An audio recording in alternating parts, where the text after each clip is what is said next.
Story 1. I walked in on my wife sucking off our 19-year-old babysitter. I don't even know where to start. My head is pounding. I think I'm going to be sick. Last night, it was supposed to be a quiet night in. My wife Anna and I had plans. Dinner, a movie, you know the usual. I got home a little late from work, maybe an hour past when I expected. The house was quiet, too quiet. The babysitter, Liam, was supposed to be here. He's only 19. Our kids adore him.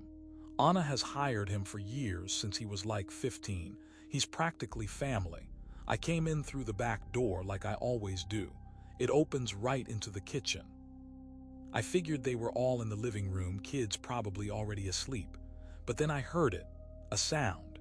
It was muffled, like it was coming from upstairs, a low hum, almost like moaning. I froze, my stomach dropped. It couldn't be. Not in my house, not with Liam, he's a kid. I tiptoed to the bottom of the stairs. The sound was clearer now, definitely moaning, and then a deeper voice, a man's voice. My heart started racing. This was insane. Who was even here besides Anna and Liam? The kids were already asleep. I crept up the stairs, step by careful step. The sound was coming from our bedroom. I reached the landing. The bedroom door was slightly ajar. The light was on, just a dim lamp. I can still see it. The image burned into my brain. Anna, her back was to me. She was on her knees, her hair was falling forward, obscuring her face, and in front of her, Liam. He was standing there. His back was to me too, but I could see Anna's head dipping. Her mouth was on him. I could see the movement, the rhythm. My breath caught in my throat. I couldn't breathe. I leaned against the wall, trying not to make a sound. This was a nightmare. A twisted, sick dream I'd somehow walked into. Liam's hands were in her hair, not in a rough way, more like guiding her, encouraging her. Then he let out a sound, a low groan. It echoed in the silence of the house. Anna's head jolted. She looked up then. Her eyes met mine, the look on her face. It was not shame, not terror. It was surprise maybe, and something else, something I couldn't quite place. Ambition, hunger. Liam turned his head. He saw me too. His face went pale. He looked like he was going to throw up. Anna just stayed there on her knees, her mouth still wet. I couldn't speak. My throat was tight. I just stared. At her. At him. At this utterly fucked up scene unfolding in our bedroom. Liam stammered something. I gotta go. He practically stumbled backward. He didn't even look at Anna. He just bolted out of the bedroom, down the stairs, and out the back door. The sound of the door slamming echoed through the quiet house. Anna finally stood up. She brushed her hair back. Her face was flushed. Her eyes were still locked on mine. She didn't say anything, not at first. She just looked at me, like she was daring me to react. Finally, she whispered, her voice hoarse. "It's not what you think." I just wanted to scream, to break something. "Not what I think," I managed to get out. My voice was rough, strained. "What the hell was that, Anna?" She walked towards me, slowly. Her movements were strangely calm. Too calm. We were just talking," she said, "about things, and then..." "And then what?" I practically spat the words out. She just looked down at the floor, her hands twisted in front of her. "He's so young," she murmured. And I wanted to feel. "Feel what?" I interrupted. My voice was rising. "Wanted to feel like what? Like you were back in high school, with the kid you used to babysit." She didn't answer. She just stood there, looking miserable. But beneath the misery, I still saw that strange glint in her eyes. "He's 19, Anna," I said again, softer this time, but with a new wave of disgust washing over me. "He's practically a teenager, and you're my wife. We have kids." She finally looked up, her eyes welled up. "I know," she whispered. "I messed up." But it didn't feel like she knew, not really. It felt like she was just saying the words. "So this is it?" I asked. "This is where we are? You and the babysitter?" She shook her head quickly. No, never again, I promise." Her promises felt worthless, less than worthless, like a lie I'd already heard 1,000 times. I turned and walked out of the bedroom. I went downstairs. Sat on the couch. The TV was still on, muted, flashing images I couldn't even process. The house was silent again, but it was a different kind of silence, heavy, suffocating. I kept replaying the scene in my mind. Anna on her knees. Liam, the age difference, the power imbalance. It was all too much, and the way she looked at me, like I was the intruder, like I was the one who had ruined something. I don't know what's going to happen. I don't know if I can ever look at her the same way, or at Liam. He's practically a child. What has she done to him, to us? I feel sick, utterly sick. Was I wrong here? Not gonna lie, this had me thinking. The age gap here makes it even more twisted. Like, it's not just infidelity, it's this weird power play where she wanted to feel dominated by someone who used to be the kid she babysat. Dude must be beyond broken. But there's also a real conversation here. What happens when someone in a marriage starts chasing the thrill of feeling younger and desirable? Is it betrayal when they know exactly how to destroy your sense of worth? Story 2. My wife got pounded by my older brother, and then asked me to raise their baby. Hear what happened. I still can't believe it. I don't think my brain has fully caught up. It started with a text, a random one, late last night, from my older brother, Mark. He and I are close, like really close. Grew up together, always had each other's backs. The text just said, need to talk, urgent, come over. Okay, weird. Mark never texts like that. He's usually pretty chill, but urgent can mean a lot of things. So I drove over to his place. He lives about 20 minutes away. I figured it was something with his job, or maybe he needed to borrow money. He's always been a bit impulsive. I got to his apartment and the lights were on. He let me in and he looked off, pale, like he'd seen a ghost. He didn't offer me anything, didn't even say hello properly. He just pointed to the couch and said, sit down. So I sat down and he started pacing. Back and forth, running his hands through his hair. This is going to be hard to hear, he finally said, stopping in front of me. His eyes were bloodshot, my stomach tightened. What is it, Mark? What's going on? He took a deep breath. It's about your wife, Sarah. My wife, Sarah. What could possibly be going on with her and Mark? They're barely acquaintances. They've met a few times at family gatherings.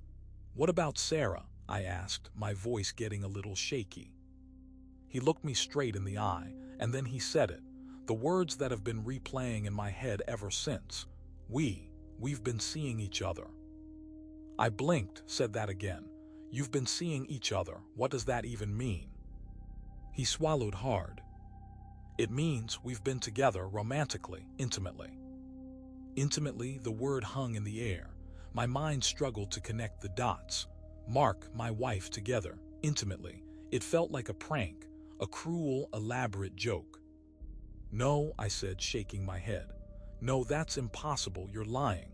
Why would you even say that? He sat down next to me, put his head in his hands. I wish I was lying. I wish this was all a nightmare. He started talking, and the story he told was more unbelievable than anything I could have imagined. He said it started a few months ago. Sarah had been coming to him for advice about our marriage, about being unhappy. He, being the older brother, the seemingly wise one, had listened, and then it just escalated. Late-night calls, meetings, drinks, and then one night things just went too far. He described meeting her at a hotel. Said she was the one who initiated it. Said she was wearing a dress he'd never seen before. And when they got to the room, she just undressed him. He said she was so bold, so forward. And then he described her, how she looked, how she moved, how she looked at him, her eyes telling him everything he needed to know. He said she was almost desperate, and he admitted he felt a rush, a forbidden thrill. He said they spent the entire night together, and then again, and again.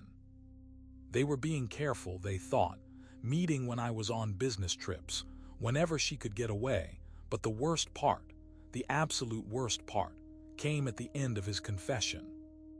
He looked up at me, his face etched with a pain that almost seemed genuine. And she's pregnant. The air left my lungs. Pregnant, my wife, pregnant by my brother. She told you, I managed to choke out. He nodded, misery all over his face. She told me last week. She's about 10 weeks along. She was so scared, couldn't tell you. Scared? Of course she was scared. She'd been lying to me for months, and now this. And what did you say? I asked, my voice dangerously low. He hesitated. I told her we needed to tell you together, that this wasn't fair. Did she tell you she wants me to raise it? Mark's eyes widened. What? No. She said she wanted it to be mine, but that she couldn't do it alone, and she thought you'd be a good dad. My head was spinning. My wife, who I thought was unhappy, who I thought I knew, had been sleeping with my brother. And now she was pregnant with his child, and she wanted me to raise it. So, I said, standing up. My legs felt like jelly. She wants me to raise the baby my brother fathered with my wife. Mark just nodded, unable to meet my gaze. I laughed, a hollow, broken sound. This is insane. I looked at Mark, my brother, the man I'd always trusted, and now he'd done this. He'd taken the woman I loved, and he'd put a child inside her, a child that wouldn't be mine. She's coming over tomorrow, Mark said, his voice barely a whisper. She wants to talk to you, to both of us. I walked out of his apartment, got into my car, drove home. The streets were dark. The night felt cold and empty. I went to bed. Sarah was already asleep. She looked so peaceful, so innocent, it made me sick. I lay there staring at the ceiling, thinking about her lies, thinking about Mark's betrayal, thinking about this baby. What do I do? How do I even begin to process this? Sarah wants me to be the father to my brother's child, and my wife slept with my brother. I don't know if I can forgive her. I don't know if I can forgive him. The idea of raising another man's child, especially when that man is my brother, it's beyond anything I can comprehend right now. And the fact that she asked me, it's like a twisted form of manipulation. A demand for me to fix her mess. I feel so lost, so broken. Would you have done the same? Okay, so this is what I think. Nothing stings worse than betrayal from your own blood. I mean, how do you process finding out your kid might belong to your older brother, who probably gave you wedgies growing up? The wildest part is she didn't even seem sorry. That line about it being a new chapter made my skin crawl. Rebuilding after this, I honestly don't think I could. There's forgiveness, and then there's humiliation. Story 3. The stepdaughter I raised is now sleeping with my wife. I don't even know where to begin. This feels like a horror movie. A slow, grinding horror that's been playing out in my own home. It's about my wife, Clara, and my stepdaughter, Emily. Emily is 20 now. I've been in her life since she was 5. She calls me Dad. I've raised her, I've loved her. I thought that love was reciprocated deeply. The problem started subtly, little things. Clara would get defensive when I asked about Emily's day. She'd brush off questions about Emily's grades or her friends. I chalked it up to Clara being overprotective, or maybe Emily just wanted more privacy as she got older. Then there were the late nights. Emily would be out. Clara would be up waiting. She'd say she was worried. That Emily was a wild child, fair enough. She was a teenager growing up fast, but the atmosphere in the house started to change. There was a tension, a weird energy, like they were sharing a secret I wasn't privy to. I started noticing small things. Clara's phone would be constantly on silent, or she'd quickly turn the screen away when I walked by. Emily would sometimes get a strange look, a knowing smirk, when Clara and I would talk. It was like they were communicating in a way I couldn't understand, a nonverbal language of shared glances and hushed tones. One weekend, I had to go on a business trip. It was only for 2 nights. Clara and Emily were both home. I called on the second night just to say goodnight to Emily. Clara answered. She sounded flustered, like she'd been interrupted. "Everything okay?" I asked. "Fine, great. Emily's just in the shower," she said quickly. Her voice was a little breathless. "Oh, okay, tell her I said hi and love you." "Will do," she said and hung up. It was odd. She usually chatted a bit longer, but I was tired and I was already missing them, so I didn't think much of it. When I got home the next day, the house felt quiet, too quiet. Clara was out doing errands. Emily was at her part-time job. I was alone. I went into Clara's home office. I was looking for some paperwork. I opened a drawer I rarely touched, and that's when I saw it. A small velvet jewelry box. It was Clara's. She has her own style. This was different, more youthful. Curiosity got the better of me. I opened it. Inside wasn't jewelry. It was a small folded piece of paper, a note. The handwriting was shaky, but familiar. Emily's handwriting. Definitely Emily's. It said, "Last night was incredible. You're amazing. Can't wait for tonight. Love you always." Lee. My blood ran cold. Last night. Incredible. Can't wait for tonight. Love you always. As in Emily. My mind immediately went to a dark place. A place I didn't want to go. I tried to shake it off. Maybe it was a note to a boyfriend. Maybe Clara just found it and kept it for some reason. But the drawer was Clara's, and the note was addressed to the person who owned the jewelry box. Then I saw it. Tucked beneath some old files in the same drawer, another small box. This one was plain cardboard. When I opened it, my heart stopped. It contained Polaroids, disposable camera photos. The photos were explicit, intimate. They showed Clara and Emily. They were embracing, kissing, their bodies intertwined. There were shots of them undressing each other, shots of them in bed together. Their faces were flushed, their eyes glazed over with pleasure, intense pleasure. I felt like the world was spinning. I couldn't breathe. I looked at their faces. Clara, my wife, Emily, the daughter I've raised, and they were together like that. It was too much. I stumbled back, knocking a stack of papers to the floor. I felt like I was going to pass out. I sank into Clara's chair, stared at the photos in my trembling hands. This was sick, twisted, unfathomable. How could this be? My wife, my stepdaughter, the people I loved most in the world. Engaged in something so unnatural, so taboo. I pulled myself together. I couldn't just sit there. I had to know. I had to confront them. I put the photos back in the box, put the box back in the drawer, closed Clara's office door. Walked out of the room. I sat in the living room, staring ahead, waiting. My mind raced with 1,000 questions. How long has this been going on? What does it mean? What am I supposed to do? Clara came home a few hours later. She smiled at me, asked about my trip, asked if I'd slept well. She was so normal, so cheerful. Then Emily came home.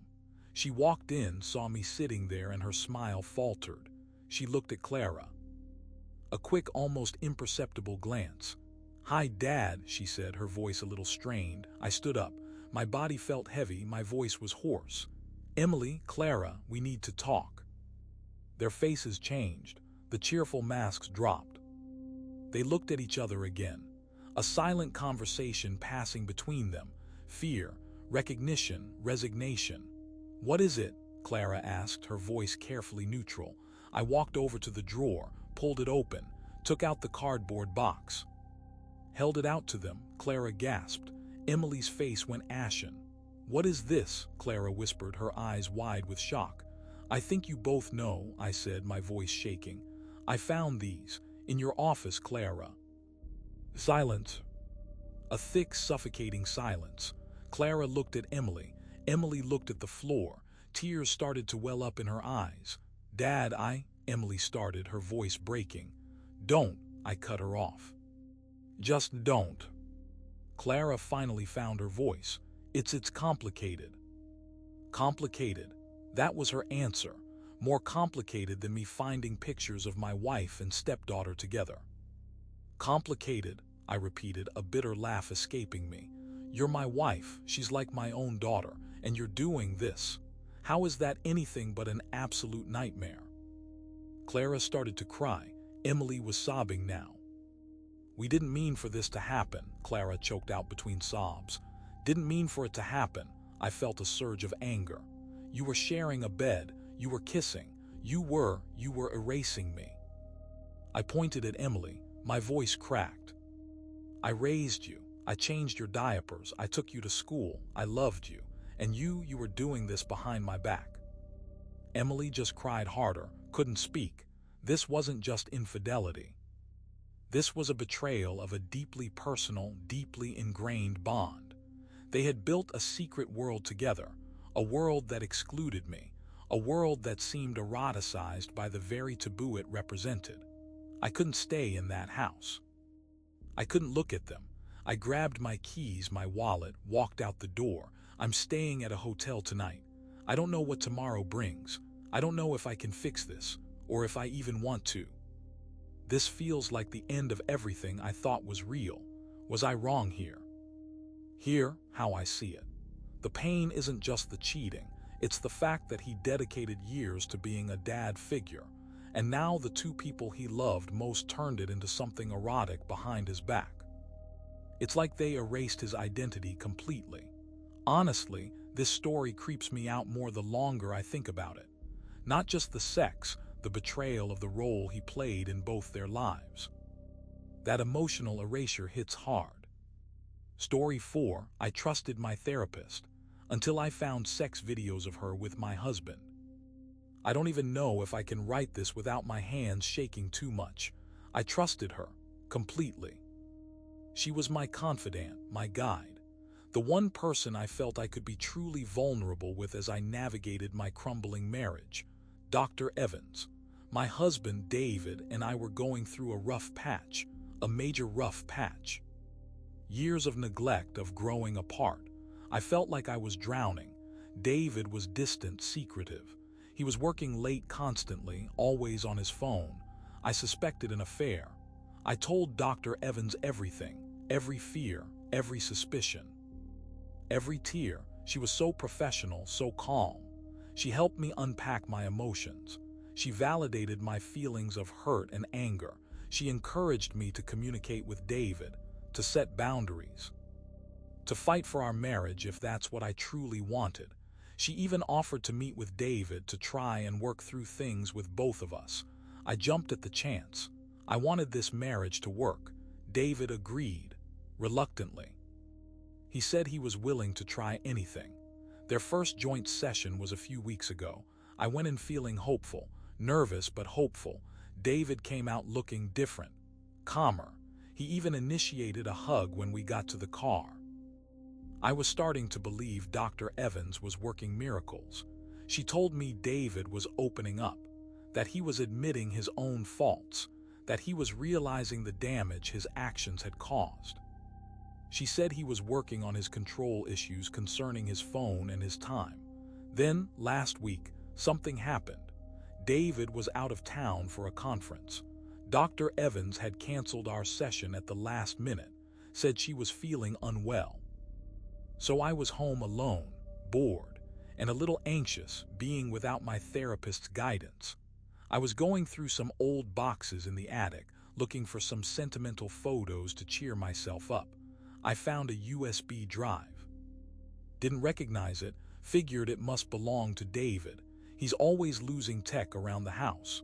I plugged it into my laptop, curious. It was password protected. I tried a few obvious passwords. Nothing. Then on a whim, I typed in Evans. It opened. The file names were strange, cryptic, but one of them caught my eye. It was labeled Archive 2023. My heart started to pound. Something felt wrong, really wrong. I clicked on it. It opened a folder of subfolders, dated by month. I clicked on the one for the month I suspected David was having an affair, and there they were, video files. The titles themselves were chilling. They didn't explicitly state what they were, but they used suggestive keywords. Moment of release, intense exchange, private viewing. My hands were shaking so badly I could barely hold the mouse. I hovered over one of the files. Late night session.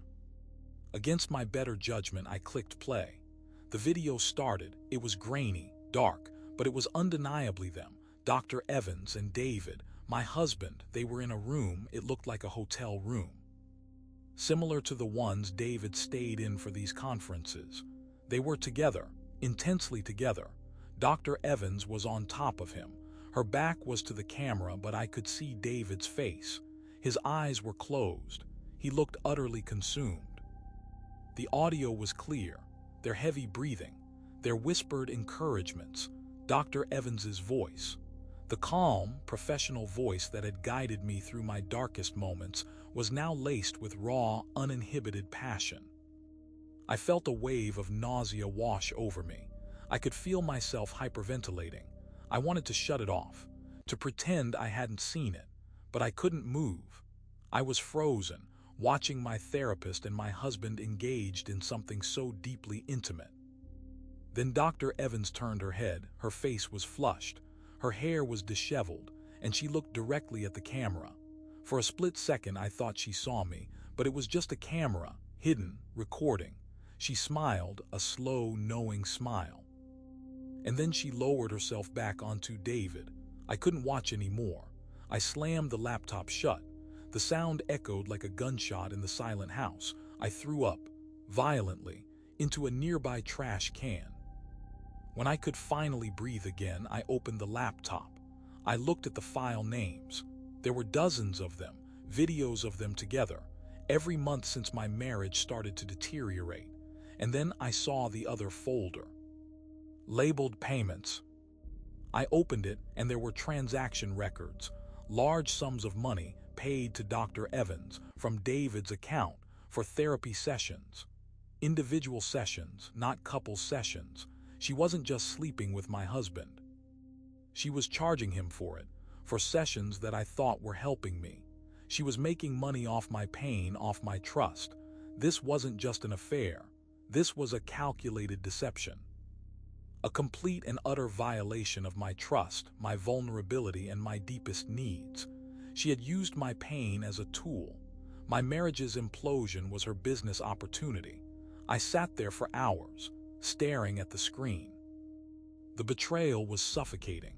Every piece of advice, every comforting word, every moment of perceived empathy from Dr. Evans was now tainted, corrupted.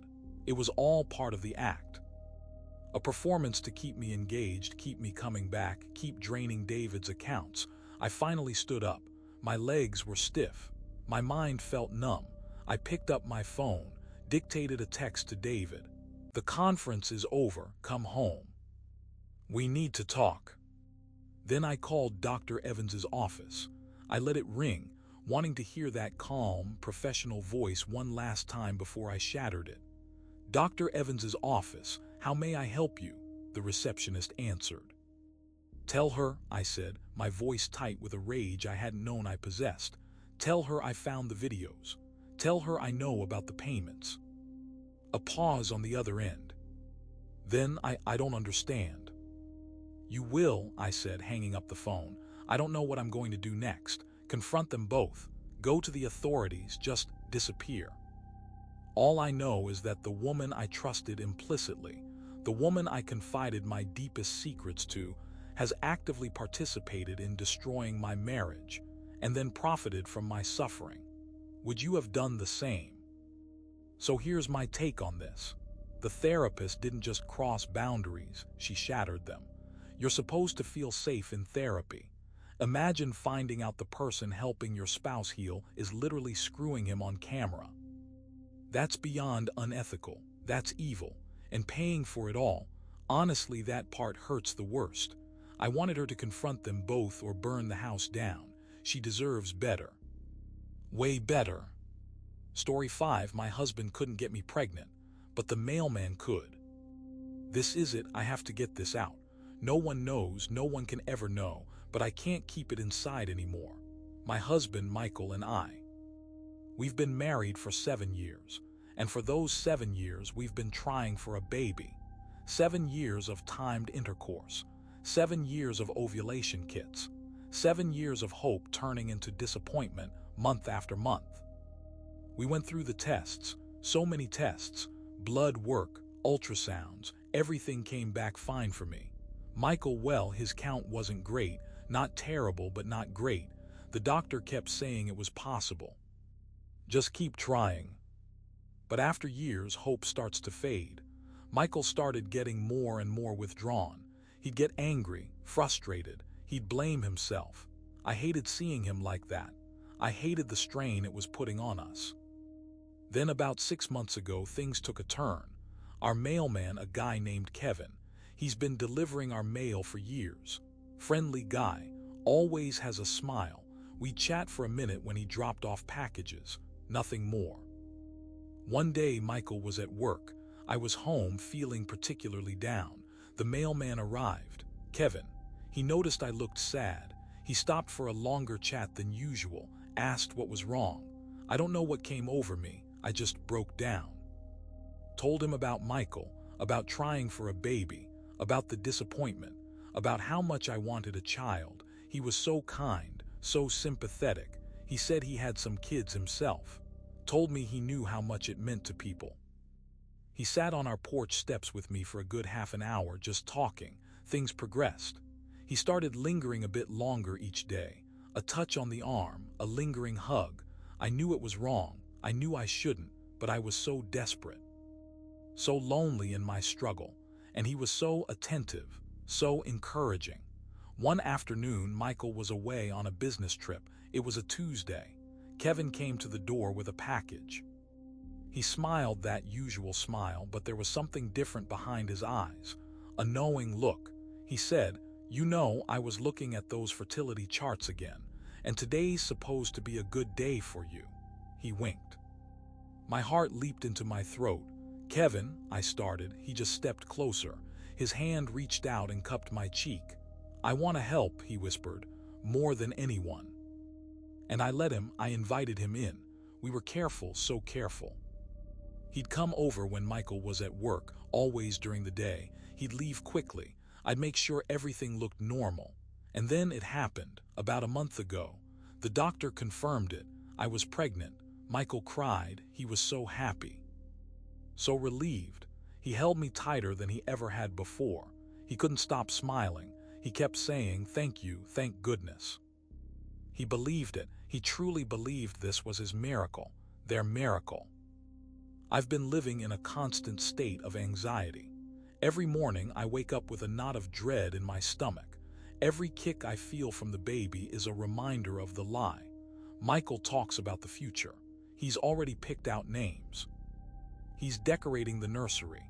He's the happiest I've ever seen him, and it's all built on a foundation of utter deceit. Kevin, he still delivers the mail. He smiles. Sometimes when Michael isn't around, he gives me a knowing look. A secret shared between us. He sent me a text last week, just thinking of you and our little one. It chills me to the bone. He's part of this. He knows, and he's happy. He's part of our family now in the most twisted way. I look at Michael, his innocent joy, his pure love for this unborn child, believing it's his, and I feel like the worst person on earth. I'm stealing his dream. I'm perpetuating a fraud. What if Michael finds out? What would that do to him? It would shatter him. He's already been through so much. And this baby, what kind of life will this child have born from such a lie? Sometimes when I'm alone, I trace my swollen belly. And I feel a pang of genuine love for this innocent life growing inside me. But it's tainted, always tainted. I did this. I made this impossible choice because I wanted a child so badly. Because Michael's pain was unbearable to watch. But the guilt, it's a physical weight, it's crushing me. I can't tell Michael, it would destroy him, but I can't keep living this lie. I've thought about telling Kevin it has to stop, but then what? What if I can't conceive again? What if Michael never forgives me for not being able to give him a child? This is a tangled mess, and I'm the one who wove it. Maybe I went too far. Not gonna lie, this got to me, like deep. As someone trying for kids right now, the thought of your partner sneaking around, getting pregnant by someone else, then letting you cry and smile thinking it's yours, that's nightmare fuel. But also, I get why she did it, maybe. When you want something that badly, It makes monsters look like solutions. Still, that guilt will crush her slower than any punishment. Hope he never finds out. Story 6. I found my wife face down in our bed, with her college professor behind her. Here, how I see it. This wasn't just sexy professor vibes gone wrong. This was her way of stomping on whatever was left of our emotional connection. I've never seen something so cold. He walks in on her getting destroyed by the guy who graded her term papers, and she tells him it's intellectually revitalizing. Nah, that's elite-level gaslighting. I'm still stunned he didn't leave right then and there. I came home early. It was supposed to be a surprise. I'd finished my work project ahead of schedule, and I just wanted to see my wife, Emily. She's in her final year of college, had a massive paper due. I figured I'd surprise her, maybe take her out for a nice dinner, help her distress. The house was quiet when I got there. Her car was in the driveway. I unlocked the front door, expecting to find her buried under a pile of books in her study. That's when I heard it. Muffled sounds, coming from our bedroom. My gut instinct kicked in immediately. It wasn't the sound of someone studying. It was something else, something intimate. I crept down the hallway, my heart pounding. The bedroom door was slightly ajar. I could see a sliver of light from the lamp that was on inside. I pushed the door open just enough to peek. Emily. She was on our bed, face down, her back was bare, her legs were spread, and behind her, there was a man. He was her professor, Dr. Davies, the one she'd been talking about nonstop, the one she'd said was brilliant but incredibly demanding. He was deep inside her, moving, rhythmically, her body arched with each thrust. Her breath came in ragged gasps. She was on the edge of something. I stood there, frozen. The world tilted on its axis. This was not happening, not my wife. Not with her professor, not like this. Emily didn't hear me. She was lost in the moment. Her face was buried in the pillow. Her hands were gripping the sheets. Her whole body was tense with the effort. Dr. Davies' back was to me. I could see his strong shoulders, the way he moved. He was focused, intense. He looked like he knew exactly what he was doing, and he was doing it with my wife. My mind felt like broken glass, shattered fragments of trust and love. I wanted to yell, to scream, to run, but my feet were glued to the floor. I watched for what felt like an eternity. Each movement, each sound was a hammer blow to my heart. The intimacy of it was unbearable. It wasn't just sex. It was a shared experience, a secret act of pleasure. Then Emily let out a soft moan, a sound of pure release.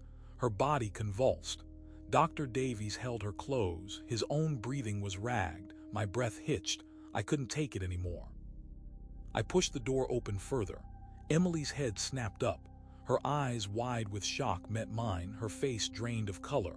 Dr. Davies froze. He turned his head, saw me standing there. His eyes widened. Silence. A thick, heavy silence that screamed louder than any words. Emily scrambled to sit up. Her body was slick with sweat. She tried to cover herself with the duvet. Her hands trembled.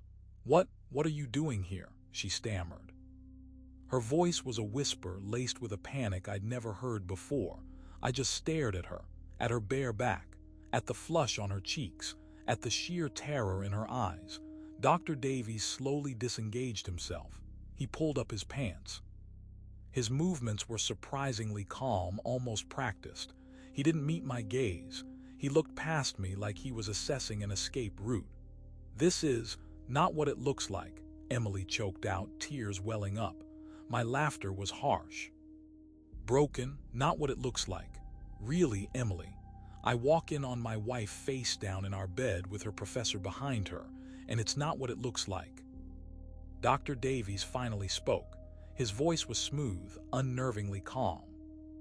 "I am very sorry for this misunderstanding." Misunderstanding? This was no misunderstanding. This was a complete and utter betrayal. "Misunderstanding," I repeated, stepping into the room. My voice was low, dangerous. "You were having sex with my wife, Dr. Davies, in her bed, in our bed." He nodded slowly. We were exploring certain theories. Exploring theories. My wife was his subject. Was this some twisted academic experiment? Theories about what? I demanded. About how to destroy a marriage, about how to humiliate your husband. Emily started to cry properly then. Little broken sobs, please. I can explain. Explain what, Emily? I turned my full attention to her. My voice was raw with pain. Explain why you're with him. Explain why you lied to me. Explain why you're not even trying to cover yourself up like you've done something wrong. She looked down. Her face was a mask of misery. It's complicated. Complicated, the word again. The same word Clara used to describe something equally grotesque. Complicated, I repeated, the word tasting like ash in my mouth. So your professor is helping you with your paper, and that involves him getting inside you. Dr. Davies cleared his throat. I believe it would be best if I left. He walked past me, not looking me in the eye. He didn't say goodbye. He just left, as if he was just another visitor who had stumbled upon an awkward moment. He left me there, with her. Emily finally stood up. She pulled on a robe. Her movements were clumsy, defeated. I didn't want this, she whispered, her voice barely audible. Then what did you want, Emily? I asked, my voice cracking. What was all this? Was it the attention, the power? Did you want to feel desired by someone who holds your academic future in his hands? She shook her head, tears streaming down her face. No, it's not like that. He makes me feel seen, understood. He challenges me, intellectually and physically. Physically, that's what it boiled down to. She found him intellectually stimulating, and that somehow translated into him pounding her in our bed. So, I don't challenge you, Emily, I asked, my voice laced with a bitter irony. I don't make you feel seen. I spent years working my ass off to give you the life you needed to focus on your studies. Was that not enough? She just sobbed, unable to answer. I looked around our bedroom, our sanctuary, the place where we'd shared so much love, and now it was tainted, defiled, by her professor, by her choice. I couldn't stay. I couldn't breathe the same air. I walked into the living room, grabbed my coat, my keys. I'm leaving, I said. My voice was flat, empty. She ran after me. Where are you going? I don't know, I confessed. Somewhere that isn't here. Somewhere I don't have to see you, or think about him. I walked out the door, didn't look back. The silence of the empty house was deafening. She was right. It was complicated, but the core of it was simple: betrayal. A betrayal done with a chilling coldness. A deliberate choice to cross a line that should have never even been approached. And the fact that she called it intellectually revitalizing just sickens me. Maybe I went too far. Here, how I see it. This wasn't just sexy professor vibes gone wrong. This was her way of stomping on whatever was left of our emotional connection. I've never seen something so cold. He walks in on her getting destroyed by the guy who graded her term papers, and she tells him it's intellectually revitalizing. Now, that's elite-level gaslighting. I'm still stunned he didn't leave right then and there.